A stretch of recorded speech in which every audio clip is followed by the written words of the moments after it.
বহুল চর্চিত জামাত ইসলামের নেতা এই যে গাজী নজরুল ইসলাম ওই যে একটা মেয়েকে নিয়ে হোটেলে ধরা পড়লো, তো এ বিষয়ে তো এখন ব্যাপক আলাপ আলোচনা। এবং একজন দেখলাম যে মনিরা শারমিন, মনিরা শারমিন কে, তো সে একটা প্রশ্ন করছে যে ভিডিওটা কে পাবলিশ করলো, কোনো প্ল্যানের অংশ কিনা দেখা দরকার। অর্থাৎ ওই যে হোটেলের মধ্যে ওই যে অত্যন্ত ঘনিষ্ঠ অন্তরঙ্গ যে মুহূর্ত, ওই মুহূর্ত খালি ভিডিও পাবলিশ করছে তাই না, ওই মোমেন্টে গিয়ে তো ওখানে কিছু লোকজন হাজির হয়ে তারপরে তাদেরকে হেনস্থা করছে, তাই না। একজন এমপি, কি আমরা তো ভিডিওতে দেখলাম যে সে এমপি একেবারে কেমন কাছুমাছু থতমতো খেয়ে গেছে একজন সাধারণ পাবলিকের মতো। জি হুজুর, ভাই অন্যায় হয়ে গেছে, ভুল করে ফেলছি, আর করবো না, ছেড়ে দেন, তাই না। একজন এমপি অনেক কি ভয়ঙ্কর রকম অসহায় হয়ে গেছিলো সেটা তো আমরা দেখছি। অর্থাৎ এখানে ওই ধরনের পরিস্থিতিতে পড়লে যে কেউ এরকম হবে, যেমনটা আমরা দেখছিলাম যে আরও ওই 3-4 বছর আগে ওই যে সোনারগাঁও রিসোর্টে 501 নম্বর রুমে ওই যে মামুনুল হক এবং ওই ঝর্ণা ভাবি, শহীদুল ভাইয়ের স্ত্রী, তখনও কিন্তু মামুনুল হক এমনি সবাই তো সিংহের মতো বাঘের মতো গর্জন দিয়ে বক্তব্য বিবৃতি দেয়, কিন্তু ওই সময় দেখছিলাম যে খুবই কাছুমাছু হয়ে গিয়ে মানে একটা থতমতো খেয়ে যাওয়ার জোগাড়, তাই না। তো এখন প্রশ্ন উঠছে যে এটা কোনো প্ল্যানের অংশ কিনা, এই যে পাবলিশ করে এই যে গাজী নজরুল ইসলাম জামাত ইসলামের খালি নেতাই না, একজন এমপি, পার্লামেন্ট মেম্বার, সংসদ সদস্য, তো এই ভিডিওটা যে পাবলিশ করলে এটা কোনো প্ল্যানের অংশ কিনা, এটা তো 100% প্ল্যানের অংশ। আবার এটা জিজ্ঞেস করার দরকার হয় নাকি, এটা তো 100% প্ল্যানের অংশ। যেমন ওই যে মামুনুল হককে যে ধরা হয়েছিল সেটাও কিন্তু একটা প্ল্যানের অংশ ছিল। আবার এই যে গাজী নজরুল ইসলামকে এই যে ধরা হলো এটা একটা প্ল্যানের অংশ। এটা বলাই বাহুল্য, প্ল্যান করে অত্যন্ত কায়দা করে ধরা হয়েছে, কারণ এদের সম্পর্কে আগে থাকতেই এই ধরনের ইনফরমেশন ছিল। যেমন মামুনুল হকের ব্যাপারে ওই তৎকালীন আওয়ামী লীগ সরকারের আমলে লোকজনের কিন্তু ইনফরমেশন ছিল যে মাঝে মাঝে এই ভদ্রলোক এই কাজ করে। আবার গাজী নজরুল ইসলাম সম্পর্কে এই ধরনের তথ্য ছিল যে সেও এই ধরনের কর্মকাণ্ড করে।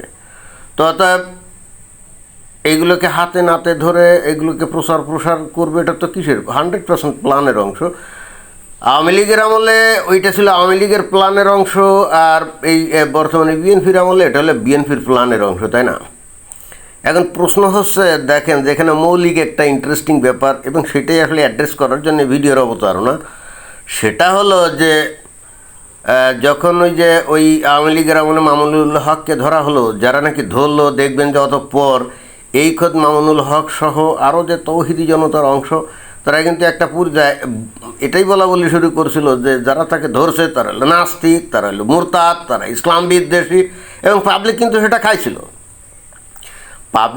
সেটা খাইছিল। অর্থাৎ মামুনুল হকের কথাকেই কিন্তু পাবলিক মেনে নিয়েছিল। এখানে ওই যারা ধরে তাকে নাস্তানাবুদ করছিল এবং প্রমাণ করার চেষ্টা করা হচ্ছিল যে সে ওখানে ফষ্টি নষ্টি করছে, ব্যভিচার করছে এবং ইসলাম প্রচার করে তারা, এবং তারা নিজেরাও জানে যে এই ব্যভিচারের শাস্তি হলো কি কোমর পর্যন্ত পুঁতে পাথর ছুঁড়ে হত্যা করা, তাই না। তো যেহেতু তারা খুব মামুনুল হক প্রভাবশালী ইসলামী ওই যে ইয়ের নেতা ছিল না, হেফাজতে ইসলাম, তো ওরে কে ধরে পাথর ছুঁড়ে হত্যা করবে না, সেটা তো খুব ভালো করেই জানতো।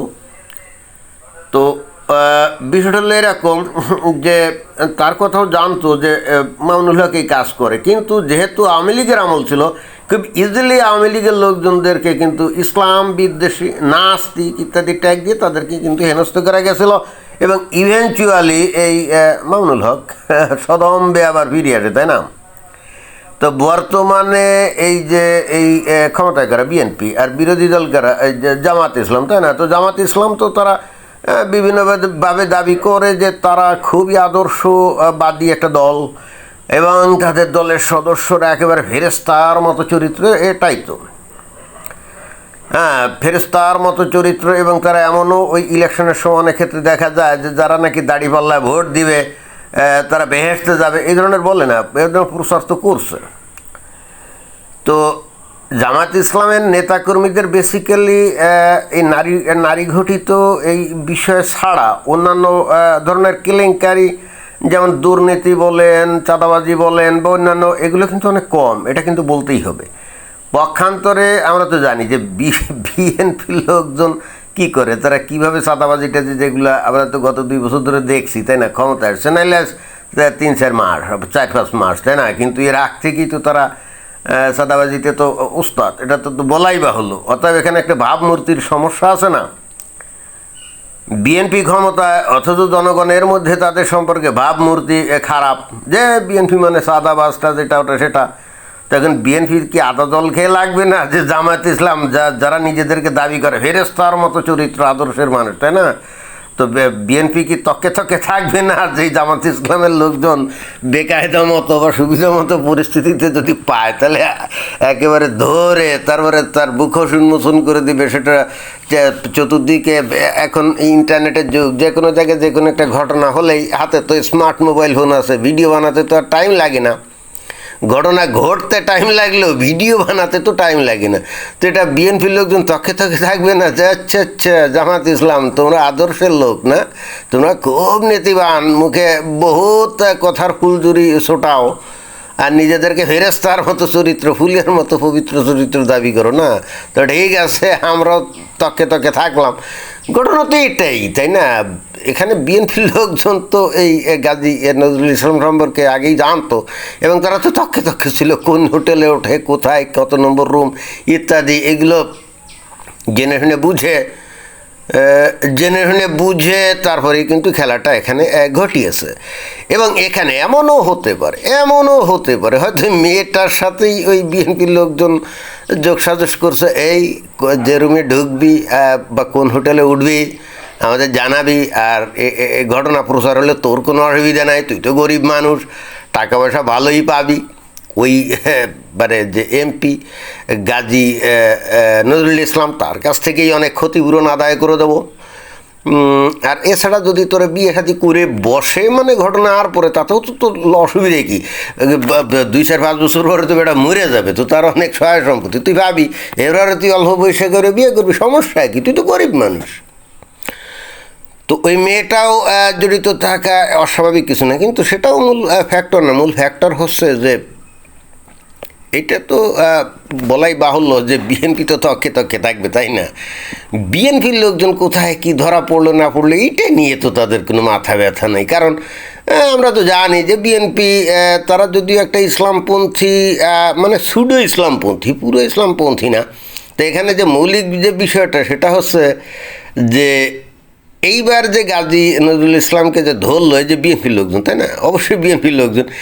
জামাত ইসলাম কিন্তু এখন বা ইসলামী দলগুলো কিন্তু বিএনপির লোকজনকে বলতে পারছে না যে তারা ইসলাম বিরোধী, ইসলাম বিদ্বেষী, মুসলিম বিদ্বেষী, না, মানে ইসলাম বিদ্বেষী এই ট্যাগ কিন্তু লাগাতে পারছে না। যেটা নাকি মামুনুল হক যখন আওয়ামী লীগের আমলে ধরা পড়ছিল, তখন আওয়ামী লীগের এগেনস্টে এটা কিন্তু খুব জোরে সোরে তারা মানে এই অভিযোগ উত্থাপন করছিল এবং পাবলিক খাইছিল। বাট এখন এরা তো অভিযোগই তুলতে পারতেছে না যে এই বিএনপির লোকজন ইসলাম বিরোধী বা ইসলাম বিদ্বেষী কি, তাই না। এটাই মানে এখানে মজার বিষয় হলো এটাই, অভিযোগই তুলতে পারতেছে না, পাবলিক খাওয়া তো দূরের কথা। কারণ কি জানেন, দীর্ঘদিন ধরে এরা একসাথে রাজনীতি করতো না, জোটবদ্ধভাবেই তো রাজনীতি করতো। আর আসলেই তো বিএনপি আর জামাতের মধ্যে তফাৎ খুব একটা না। তফাৎ হলো জামাত ইসলাম বাংলাদেশের স্বাধীনতার যে যুদ্ধ 1971 সালে, এইটাকে টোটালি স্বীকার করে না এবং নানা বয়ান তৈরি করে ওটার এগেনস্টে কথাবার্তা বলে, এবং ওটা মানে এই ভারত আর পাকিস্তানের যুদ্ধ বলে চালা দেওয়ার চেষ্টা করে। আর ওই বিএনপি বলে যে না, মুক্তিযুদ্ধ হয়েছিল, আমরা ওটা বিশ্বাস করি, এবং আমাদের নেতা জিয়াউর রহমান একজন অন্যতম মুক্তিযুদ্ধের নেতা ছিলেন।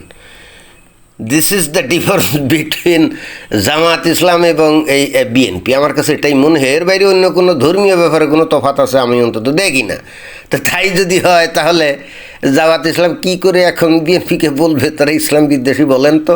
কিন্তু এই জায়গায় আওয়ামী লীগের শাসনামল যদি হতো, আর আওয়ামী লীগের লোকজন যদি এই জামাত ইসলামের এই নেতাকে যদি হোটেলে ধরতো মেয়ে শুদ্ধ, দেখতেন একবার সাথে সাথে আওয়ামী লীগ কত ইসলাম বিদ্বেষী বিরোধী, এরা কত বড় ভারতের দালাল, রয়ের চক্রান্তে এটা করছে, ভাই এইটাই প্রচারিত হতো, পাবলিক সেটা খাইতো।